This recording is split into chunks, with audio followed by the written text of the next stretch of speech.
네, 북한 관련 소식으로 함께하겠습니다. 숭실대학교 하충엽 교수님 나오셨습니다. 어서 오십시오. 안녕하십니까. 안녕하세요. 네, 교수님, 북미 실무협상 얘기부터 시작해 보도록 하겠습니다. 얼마 전에 결렬되긴 했지만 그 시작이 참 순탄하지 않다 이런 생각이 많이 들었는데 어떻게 생각하십니까? 네, 우리 북한 최고 지도자와 미 합중국 대통령이 6월 30일 우리 판문점에서 회동한 뒤에 네. 99일 만에 실무 협상이라 많은 기대가 있었습니다. 그렇죠. 또 우리 그 4월에 최고인민회의 때 우리 김정은 시정연설 여기에서도 언급을 했고 또 그 이후에 김성 유엔 대사나 최선희 외무성 제1부상 계속해서 북한의 셈법을 이야기를 했었습니다. 예. 미국이 이러한 것을 가지고 와야 된다. 이제 그러한 것들을 많이 내놓은 북한 입장에서 어렵사리 이루어진 스톡홀름 이 실무 협상이 결렬되고 북한은 미국이 빈손으로 나왔다. 네. 미국은 우리는 창의적 아이디어를 가지고 네. 왔다. 네, 이렇게 맞습니다. 서로의 입장이 달랐습니다. 아마 북한은 본인들이 원했던 이런 그 미국에 힌트를 주고 네. 북한이 원하는 셈법에 맞춰서 나오기를 원했던 것 같고요. 네. 어떤 대북 정책, 적대시하는 정책을 다 버리고 이제 체제 안정을 먼저 하고 비핵화가 뒤따라오는 이러한 힌트였는데 아마 미국은 어떤 창의적 아이템 네. 또 경제 번영 네. 이런 것들을 많이 테이블 위에 올려놨던 것 같고 그러나 기본 틀은 선비핵화 그 다음에 이제 경제 네. 제재 해제 이러한 틀을 그대로 유지했기 때문에 아마 북한은 빈손으로 나왔다. 미국에게 얘기했고 또 미국은 새로운 창의적 아이디어를 많이 내놨다. 네. 이러한 반응이 나오지 않았나 이렇게 생각합니다. 예. 이제 스톡홀름 스웨덴 쪽에서 2주 후에 다시 만날 거를 제안했고 예. 미국은 받아들였고 네. 북한은 아직 반응이 없죠. 거부한 상태에 있습니다. 예, 그렇다면 2주 안에 열릴 가능성은 전문가로서 보시기에 어떻게 보고 계세요? 이제 현 그 문재인 정부의 관련 인사들이 그 이후에 내놓는 이 말들을 분석을 해보면 예. 스톡홀름 스웨덴에서 2주라는 시간을 정해서 제안한 것은 뭐 그냥 근거 없이 내놓진 않았을 것이다. 그렇죠. 북한과 미국의 어떤 사전 조율이 스웨덴 측에서 있었지 않았겠느냐. 그렇다면은 스톡홀름 지난 실무회담 결렬은 하노이 회담에서 북한이 입었던 어떤 그런 좀 트라우마가 있거든요. 그런 것들을 결렬하게 결렬시킴으로써 다소 회복하는 차원이었다면 이제 2주 후에는 북한이 말하는 셈법과 또 미국이 말하는 새로운 방법이 절충안이 어느 정도 되고 예. 그리고 이제 거기에 결정적으로 탑다운이 최고 지도자들 간의 정상회담을 통해서 결정을 하는 그러한 프로세스로 가지 않겠는가 이렇게 현 정부의 사람들의 네. 이제 말을 분석해 보면 그렇게 나올 수 있겠습니다. 네. 그러면 2주 안에 실무회담이 재개가 되고 그리고 그 프로세스라면 11월 말 정도에 우리 북미 정상회담이 열릴 가능성이 있겠다. 이렇게 볼 수도 있겠다라는 생각을 갖습니다. 네, 뭐 흐름에 따라서 뭐 연말까지도 좀 네. 미뤄질 가능성도 좀 염두에 두는 게 좋을까요? 전반적으로? 그렇죠. 아무래도 이제 김정은 위원장이 최고인민회의 4월에 시한을 이제 금년 연말로 네. 못을 박았고 네. 네. 또 내년에 미국은 이제 재선이 있지 않습니까? 네. 그렇기 때문에 실질적으로 금년을 넘긴다면 그렇게 대선에 그렇게 큰 그 영향은 줄 수가 없다라는 판단을 미국도 할 것이고 북한도 그래서 아마 12월로 정한 것 같습니다. 네. 그래서 11월 말이나 12월 안에는 그러한 획기적인 이제까지의 정상회담과는 좀 다른 그런 뭔가의 카드가 있어야 미국에서도 유익한 회담이 될 것이라는 계산을 하고 있을 것이고 예. 또 북한은 이 기회를 놓치지 않을 나름대로의 전략을 가지고 있지 않겠나. 그래서 아마 12월까지 우리가 좀 기도하면서 지켜봐야 될 것 같습니다. 네, 아무튼 되게 중요한 과정 속에 있는 것 같은데 이런 과정 속에서 또 북한이 SLBM 발사를 했습니다. 이거에 따라서 안보리에서는 또 대응책을 마련하겠다라는 내용도 발표했는데 안보리가 이런 대응 효력에 대해서는 어떻게 생각하십니까? 네, 12월 2일 날 소위 이제 잠수함 탄도미사일 SLBM을 발사를 해서 모두를 놀라게 했는데요. 네. 이제 김정은 위원장이 참여하지 않은 점이 미국과의 협상을 유지하고자 하는 그러한 것으로 해석이 되었고요.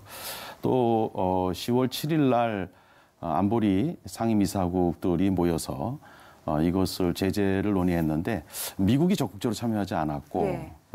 유럽 6개 대표들이 네.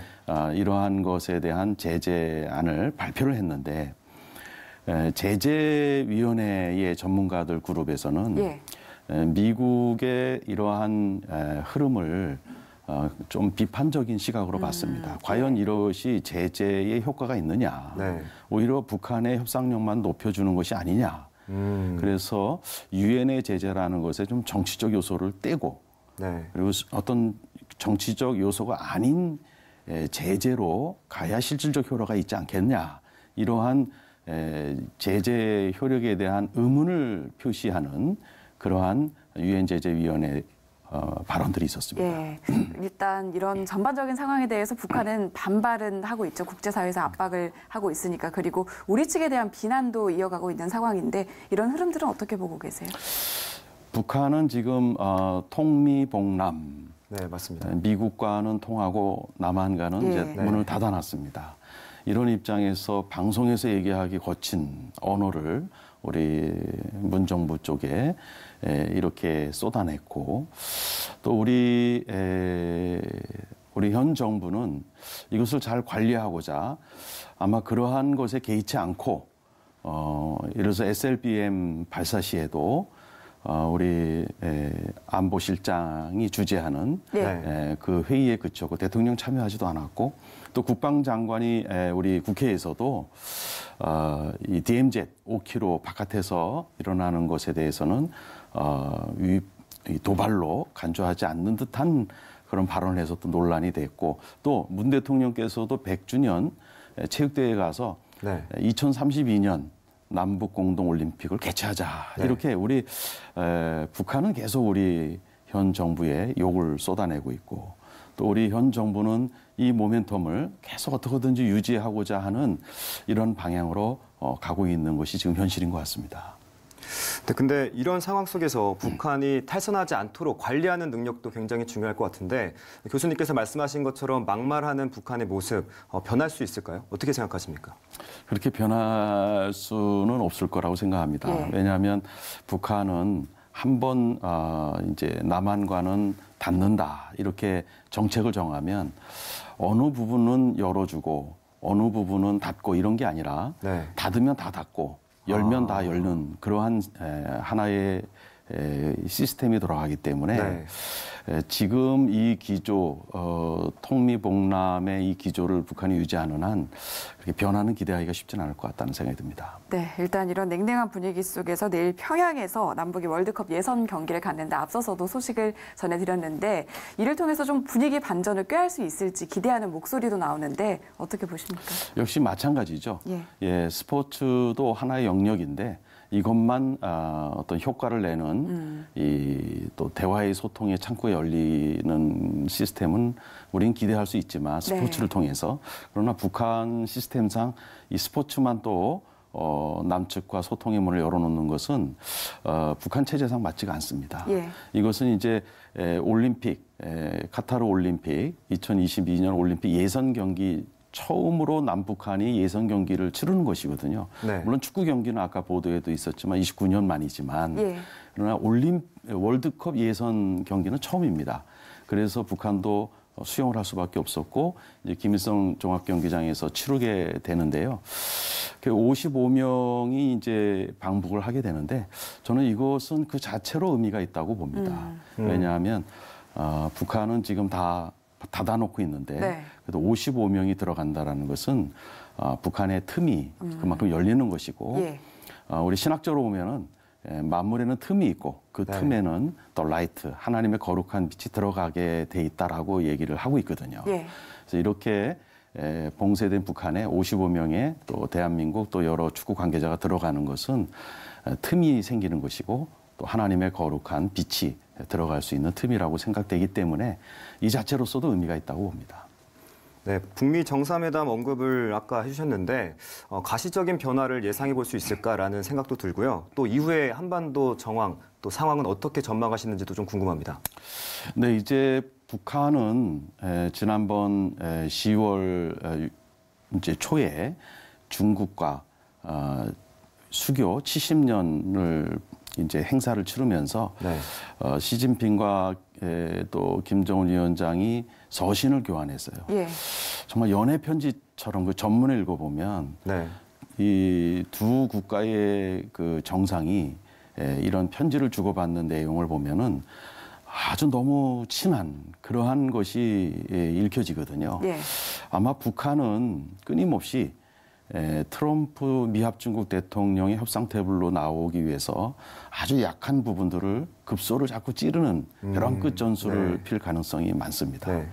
또 그렇다고 해서 북한은 벼락 끝 전술을 펴서 트럼프 대통령을 협상 테이블에 그것만 가지고 나올 수 있도록 하기에는 어렵다라는 것도 알고 있습니다. 네. 그렇기 때문에 북한의 입장에서는 벼락 끝 전술과 또 트럼프 미합 중국 대통령이 받아들일 수 있는 그런 좀 획기적인 것도 내놓을 그런 카드도 있지 않겠나 이렇게 생각을 하고 있습니다. 네. 네. 이렇게 두 국가가 지금 숨가쁘게 전개되고 있는 이러한 상황입니다. 이건 한반도의 평화 통일과 네. 북한의 비핵화에도 굉장히 중요한 시기를 우리가 들어가고 있는데 네. 우리 시청자들께서는 한반도의 평화도 중요하고 또 악을 제거하는 정의도 중요하고 네. 시편 85편 10절처럼 정의와 네. 평화가 서로 입맞추게 하시는 하나님의 주권성을 믿고 그 어느 때보다도 우리 한반도의 평화와 또 정의가 서로 입맞출 수 있는 이런 축복된 한반도가 될 수 있도록 우리 C채널 시청자들께서는 각별히 기도하시면 좋겠다는 부탁을 드리고 싶습니다. 네, 말씀하신 것처럼 한반도의 평화를 위해서 다 같이 뜨거운 마음으로 좀 기도가 필요한 때가 아닌가 싶습니다. 네, 지금까지 숭실대학교 하충엽 교수님과 얘기 나눠봤습니다. 말씀 잘 들었습니다. 감사합니다. 고맙습니다. 감사합니다.